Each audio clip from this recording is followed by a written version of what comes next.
आज हम भारत की विदेश नीति असंलग्नता एवं पंचशील इसके बारे में जानेंगे। इससे पूर्व हमने भारत की विदेश नीति के तत्वों के बारे में जाना था और प्रत्येक देश की कोई ना कोई विदेश नीति भौगोलिक और आंतरिक स्थिति को लेकर ही निर्धारित होती है और उसके कौन कौन से पड़ोसी देश हैं, उनके प्रति उनका क्या रवैया है, उसी को ध्यान में रखते हुए प्रत्येक देश अपनी विदेश नीति को निर्धारित करता है। और भारत, जैसा कि हमने पूर्व में जाना कि भारत अपने चारों तरफ से शत्रुओं से घिरा हुआ देश, तो उसको उसी हिसाब से अपनी विदेश नीति बनानी पड़ती है। और जैसा कि हमने पूर्व में भी जाना कि भारत जो द्वितीय विश्व युद्ध के बाद हम देखते हैं कि पूरी दुनिया दो गुटों में बढ़ चुकी थी और उन दोनों गुटों में अमेरिकी गुट और सोवियत गुट। तो भारत के लिए एक समस्या पैदा हुई थी कि भारत किस गुट में शामिल हो। तो उस समय भारत आज़ादी हुआ था और आज़ादी प्राप्त हुई थी, तो उससे भी ज़्यादा ये भी समस्या थी कि भारत किसको प्रसन्न करे और किसको नाराज। लेकिन भारत के उस समय प्रधानमंत्री पंडित जवाहरलाल नेहरू ने यह निर्णय किया कि वे दोनों गुट में न शामिल होकर असंलग्नता की नीति अपनाते हुए अपना अलग गुट बनाएंगे और ऐसा ही उन्होंने किया, जो भारत की बहुत बड़ी उपलब्धि मानी जा सकती है। और भारत सदैव अपनी असंलग्नता की नीति को बनाए रखने में सफल भी रहा। हालांकि भारत के सामने बहुत सारी समस्याओं का सामना करना पड़ा, जैसे कि पड़ोसी देश चीन से युद्ध और पाकिस्तान से युद्ध। लेकिन भारत ने कभी अपनी असंलग्नता की नीति को नहीं छोड़ा और इस नीति का पालन करते हुए उसने अपनी विदेश नीति में जो अहिंसा गांधीवाद का सिद्धांत है उसको बनाए रखा। भारत ने कभी किसी देश पर पहले आक्रमण नहीं किया और स्वयं ही आत्मनिर्भरता का पालन करते हुए स्वयं ही युद्ध किया, किसी देश की मदद नहीं ली। तो ये भारत की एक तरह से एक अपने गौरव को दर्शाता है कि भारत किस प्रकार से मजबूत और सभी परिस्थितियों में दूसरे देशों से मुकाबला करने वाला देश है। तो आज हम भारत की विदेश नीति की विशेषताओं के बारे में जानेंगे। नंबर 1, असंलग्नता की नीति। असंलग्नता की नीति द्वितीय विश्व युद्ध के बाद विश्व का दो गुटों में बंटना। जिस समय विश्व राजनीति इस भयंकर परिस्थिति से गुजर रही थी, उसी समय भारत को आज़ादी मिली। अतः भारत के लिए यह समस्या थी कि वह किस गुट में सम्मिलित हो और किसमें नहीं। किंतु बाद में यह निर्णय लिया गया कि अपना अलग गुट बनाया जाए। किंतु भारत के लिए अनेक समस्याएं भी थीं, क्योंकि उस समय अमेरिका और सोवियत जो गुट था वो ये देख रहा था कि कौन उसके फेवर में और कौन उसके इन फेवर में। लेकिन भारत तो दोनों ही के गुट में सम्मिलित नहीं था। तो हालांकि भारत को उस समय विभिन्न परेशानियों का सामना करना पड़ा, लेकिन भारत ने असंलग्नता की नीति को ही अपनाया और तटस्थ बना रहा। इसके बाद असंलग्नता का अर्थ। अलग रहने की नीति को विभिन्न नामों से भी पुकारा जाता था। उस समय जब भारत अलग रहा और असंलग्नता की नीति अपनाई, तो अलग रहने की नीति को विभिन्न नामों से पुकारा जाता था, जैसे तटस्थ विदेश नीति, स्वतंत्र विदेश नीति, गुटबंदियों से अलग रहने की नीति, शांति की नीति, असंलग्नता की नीति। नीति से यह आशय है कि भारत विश्व के दो गुटों में से किसी भी गुट में शामिल नहीं होगा। तो भारत पर ये मतलब कि विभिन्न नाम दिए जाते हैं असंलग्नता की नीति जब अपनाई, लेकिन भारत ने लास्ट में यही अपना निर्णय बनाए रखा कि वह किसी भी विश्व गुट में शामिल नहीं होगा। अब इसके बाद देखते हैं असंलग्नता की नीति के विभिन्न चरण। तो कौन कौन से चरण रहे? 1947 से 1950 तक का चरण देखते हैं। अपने प्रारंभिक वर्षों में भारत की असंलग्नता की नीति काफी अस्पष्ट थी। कई लोग इसे तटस्थता नीति का पर्यायवाची मानते हैं। पंडित नेहरू ने इस सकारात्मक तटस्थता कहकर पुकारते थे। पंडित जो जवाहरलाल नेहरू भारत के प्रथम प्रधानमंत्री, वो इसे सकारात्मक तटस्थता कहकर पुकारते थे। 1947 से 1950 तक भारत के दृष्टिकोण में सोवियत संघ के प्रति बदलाव आया है। मतलब धीरे धीरे झुकाव तो हुआ, लेकिन ये नहीं कि वो अपनी असंलग्नता की नीति को छोड़ा हो। पश्चिमी गुट की तरफ भारतीय झुकाव के अनेक कारण थे। सुरक्षा मामले में भारतीय पश्चिमी गुटों पर निर्भर था। अब भारत को ये भी चिंता थी कि भारत को अधिक शक्तिशाली और अपनी सैनिक शक्ति को मजबूत बनाए रखने के लिए अस्त्र शस्त्रों की जरूरत थी। तो उसका सोवियत के संघ के प्रति झुकाव आता है और जिसके सुरक्षा मामले विशेष रूप से उसमें विद्यमान थे। 1950 से 1957 तक इस काल में सोवियत संघ के प्रति भारतीय दृष्टिकोण में बहुत परिवर्तन आ जाता है। इसका कारण 1953 ईस्वी में स्टालिन की मृत्यु के बाद सोवियत संघ का दृष्टिकोण काफी उदार होने लगा। 1954 ईस्वी में अमेरिका भी पाकिस्तान को बड़े पैमाने पर अस्त्र शस्त्र देने लगा था। तो जब भारत का सोवियत संघ के प्रति झुकाव बढ़ने लगता है तो अमेरिका को इस बात का खतरा, या अमेरिका ये सोचने लगता है कि भारत से अमेरिका की दूरी तो अधिक है, सोवियत संघ ज़्यादा दूर नहीं, तो सोवियत संघ से भारत के जो अस्त्र शस्त्र संबंधी समझौते हो गए, तो इससे अमेरिका को ये लगा कि अब उसको ठीक उसके विरुद्ध कार्य करना चाहिए। तो उसने भारत के पड़ोसी देश पाकिस्तान, जो शत्रु देश, उसको क्या सहायता देनी आरंभ कर दी, अस्त्र संबंधी, विभिन्न हथियार, युद्ध से संबंधी। तो इस प्रकार से ये भारत की नीति को डिगाने का उस समय प्रयास किया गया कि भारत मजबूर होकर या कमजोरी के कारण अमेरिकी गुट में के प्रति झुकाव अपना बढ़ाए, लेकिन भारत ने ऐसा नहीं किया और अपनी असंलग्नता की नीति को बनाए रखा। 1950 से 57 तक भारत की नीति में जो है सोवियत संघ के प्रति झुकाव तो आया, लेकिन अमेरिका से किसी प्रकार का उसे भयभीत होकर उसने अपनी नीति को नहीं छोड़ा। 1957 से 1971 तक, 1957 के बाद भारत का पुनः पश्चिमी देशों के प्रति होने लगा। क्या होने लगा? पश्चिमी देशों के प्रति होने लगा। लेकिन पश्चिमी देशों के प्रति झुकाव का परिणाम यह निकला कि भारत पश्चिमी देशों के साम्राज्यवादी गुनाहों को माफ करता चले। अब झुकाव पश्चिमी देशों के प्रति तो हुआ 1971 के बाद, लेकिन अब ये परिणाम के रूप में ये देखने को मिलता है कि भारत जो है पश्चिमी देशों की जो साम्राज्यवादी नीति है उसको उनके गुनाहों को माफ करता चले, कुछ न बोले।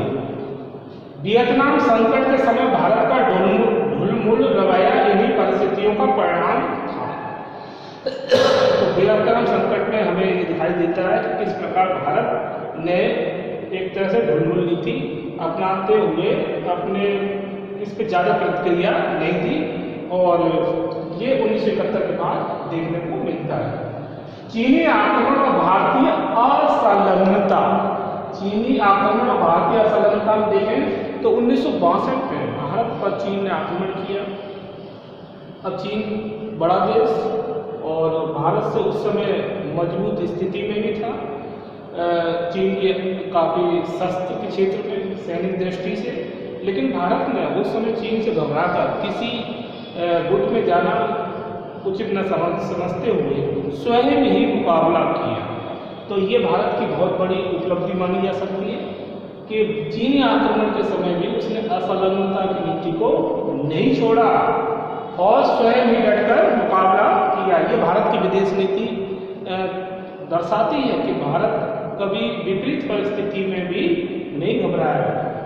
भारत पाक युद्ध और असंलग्नता की नीति अब पाकिस्तान जो कि शत्रु देश और जो समय समय पर भारत पर आक्रमण प्रॉक्सी वार चटामेट करता रहा, तो 1965 में पाकिस्तान द्वारा अचानक हमला भारत पर कर दिया जाता है। भारत की असफलता नीति की पुनः परीक्षा होती है, लेकिन भारत इस बात को पुनः प्रमाणित कर देता है कि भारत किसी भी गुट में शामिल नहीं होगा और वह स्वयं ही मुकाबला करेगा। पंडित नेहरू की देन। पंडित जवाहरलाल नेहरू की असफलता नीति, जो असफलता नीति है, वो पंडित जवाहरलाल नेहरू की देन थी। इसमें कोई किसी प्रकार का कोई शक नहीं। वे इसके जन्मदाता भी और पोषक भी थे। उन्होंने इसको जन्मदाता भी माना जाता है और ये उसके पोषण करने वाले थे। मतलब नीति को बनाए रखने में उन्होंने अपनी भूमिका अदा की।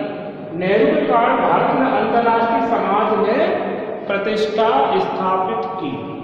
तो ये पंडित जवाहरलाल नेहरू की जो असफलता की नीति से भारत को अंतर्राष्ट्रीय जगत में प्रतिष्ठा और गौरव प्राप्त हुआ। नेहरू की मृत्यु के बाद, नेहरू की मृत्यु जब हो जाती है पंडित जवाहरलाल नेहरू के बाद, असफलता नीति की कटु आलोचना होने लगी। उसके आलोचक अपना स्वर ऊंचा करने लगे। उन्होंने ये कहना शुरू कर दिया कि असफलता नीति से हमें क्या लाभ हुआ, हम विश्व के किसी मतलब गुट में सम्मिलित नहीं हुए, तो हमें इससे कोई विशेष लाभ नहीं हुआ। और जो विरोधी थे वो अब मुखर होने लगे। जब नेहरू की मृत्यु 1964 में हुई तो यह कयास लगाए जाने लगे थे कि भारत अपनी असंलग्नता की नीति का पालन नहीं कर पाएगा, और लेकिन ऐसा हुआ नहीं। सरकारें बदलती रही, अलग अलग दलों की सरकारें आई, लेकिन सभी सरकारों ने इसी बात की नीति का पालन किया, असंलग्नता की नीति। उन्होंने विश्व के जो शक्तिशाली गुट है उनमें सम्मिलित नहीं हुए और स्वयं ही आगे बढ़ने का निर्णय किया। और ये नेहरू के बाद भी इस नीति को पालन करना एक बहुत बड़ी उपलब्धि है। शांति की विदेश नीति। भारत की विदेश नीति सदैव ही विश्व शांति का समर्थक रही है। मतलब भारत ने कभी इस बात को बढ़ावा नहीं दिया और न ही किसी देश का समर्थन किया कि विश्व में किसी प्रकार का युद्ध का माहौल हो, किसी देश में युद्ध का वातावरण तैयार हो, या एक देश दूसरे देश से युद्ध करे अपने निजी स्वार्थ को लेकर। भारत ने सदैव मानव कल्याण, शांति का दूत रहा है और भारत ने सदैव ऐसे समस्याओं का निराकरण करने में मध्यस्थता भी की है। तो शांति की विदेश नीति भारत का प्रमुख तत्व है और ये वर्तमान में भी हम देख सकते हैं। मैत्री और सह अस्तित्व की नीति। भारत ने मैत्री और सह अस्तित्व मतलब ये है कि मित्रता बनाए रखो और अपने अस्तित्व को बनाए रखो, दूसरे के अस्तित्व को किसी प्रकार का नुकसान न पहुंचे। तो इसी के अंतर्गत भारत ने नेपाल से मैत्री संधि की, भारत ने इराक से मैत्री संधि की, भारत सोवियत मैत्री संधि, भारत जापान मैत्री संधि और भारत बांग्लादेश मैत्री संधि इस बात का उदाहरण है कि भारत ने अपने पड़ोसी देशों के साथ साथ दूरस्थ देशों के साथ भी सह अस्तित्व की नीति का पालन करते हुए उनके साथ समझौते किए और उनको राजनीतिक स्तर पर सहयोग भी प्रदान किया। ये भारत की विदेश नीति का एक बहुत बड़ा उदाहरण है। विरोधी गुट के बीच मध्यस्थता बनने की नीति। तो विरोधी गुटों के बीच मध्यस्थ बनने की नीति भी भारत की हमेशा से रही है। जैसे कि पाकिस्तान, अब पश्चिमी पाकिस्तान और पूर्वी पाकिस्तान 1971 से पूर्व, तो उस समय बांग्लादेशी मुस्लिम यानी बंगाली मुसलमान और पश्चिमी मुसलमान, तो जब इनका अत्याचार पश्चिमी पाकिस्तान का पूर्वी पाकिस्तान पर अत्याचार बढ़ता जाता है तो वहाँ पर मुक्ति वाहिनी और वहाँ स्वतंत्रता की जो लड़ाई आरंभ हो जाती है अत्याचार के विरुद्ध, सैनिक अत्याचार के विरुद्ध, तो उस समय भारत किसी की परवाह न करते हुए बंगाली मुसलमानों की सहायता करते हुए उन्हें उस अत्याचार से आज़ाद कराता है। और इस प्रकार से भारत की विदेश नीति इस बात का प्रमाण सिद्ध कर देती है कि भारत न तो युद्ध चाहता है और न किसी पे जातिगत भेदभाव की नीति को देख सकता है।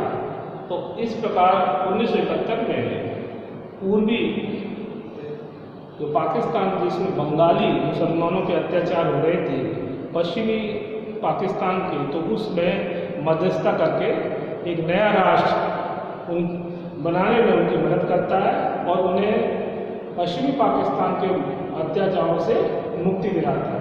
तो विरोधी गुटों के बीच मध्यस्थ बनने की नीति कि इसमें और भी है, जैसे कांगो संकट, हिंदी चीन कोरिया समस्याओं का योगदान भी इस बात का प्रमाण है कि उसने मध्यस्थ बनने की नीति यानी विरोधी गुटों के बीच भी मध्यस्थ बनने की नीति को अपनाया।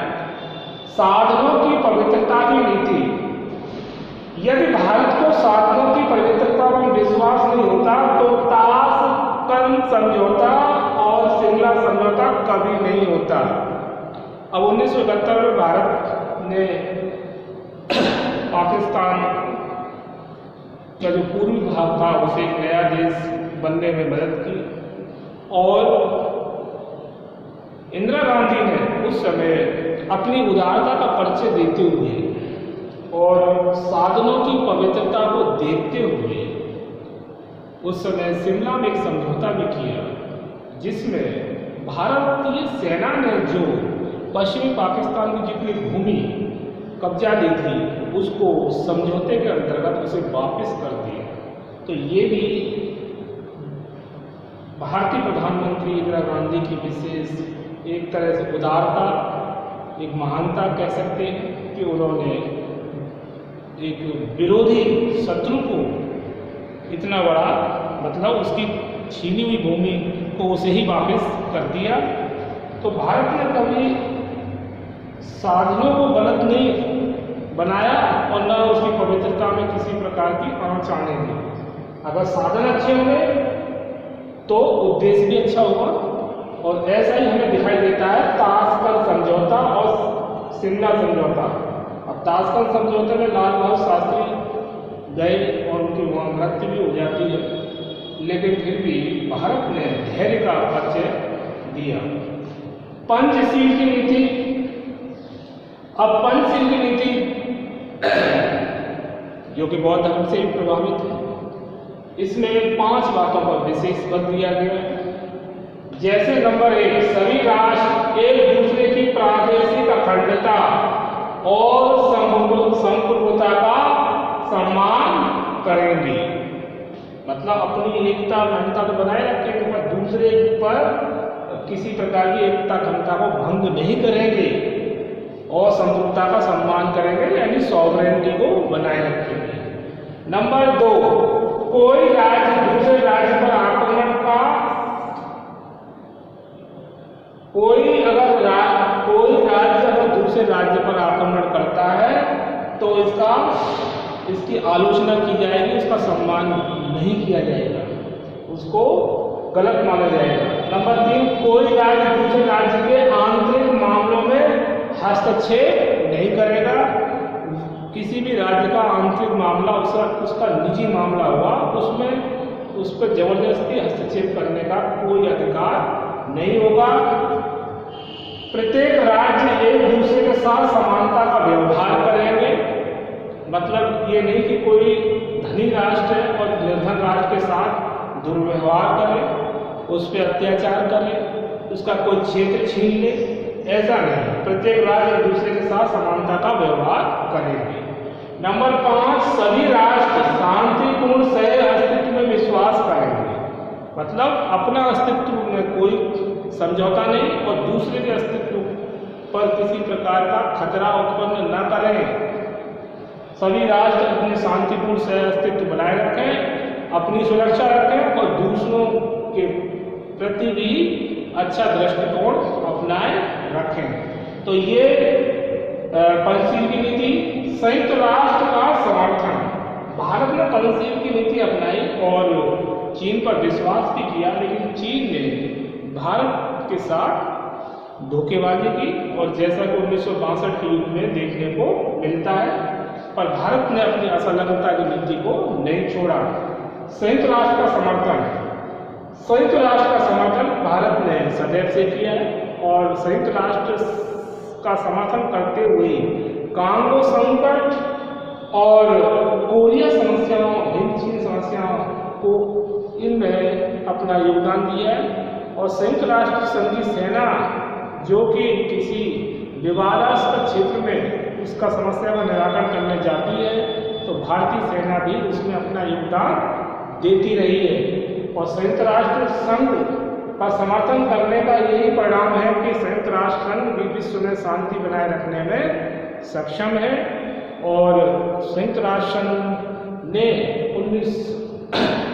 द्वितीय विश्व युद्ध के बाद विश्व में शांति बनाए रखने में महत्वपूर्ण भूमिका अदा की है। और भारत जैसा लोकतंत्र, इतना बड़ा विशाल राष्ट्र की भूमिका भी महत्वपूर्ण मानी जा सकती है।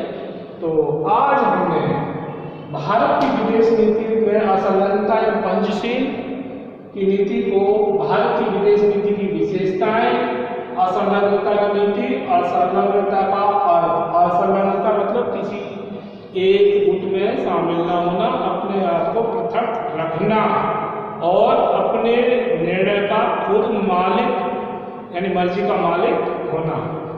असंलग्नता नीति के विभिन्न चरण 1947 से 1950 तक, 1950 से 1957 तक, 1957 से 1971 तक, चीनी आक्रमण और भारतीय असंलग्नता, भारत पाक युद्ध और असंलग्नता नीति, पंडित नेहरू की देन, नेहरू की मृत्यु के बाद फ्रांस की विदेश नीति, मैत्री और सह अस्तित्व की नीति, विरोधी गुटों के बीच मध्यस्थ बनने की नीति, सावधान पवित्रता की नीति, पंचशील की नीति, संयुक्त राष्ट्र का समर्थन।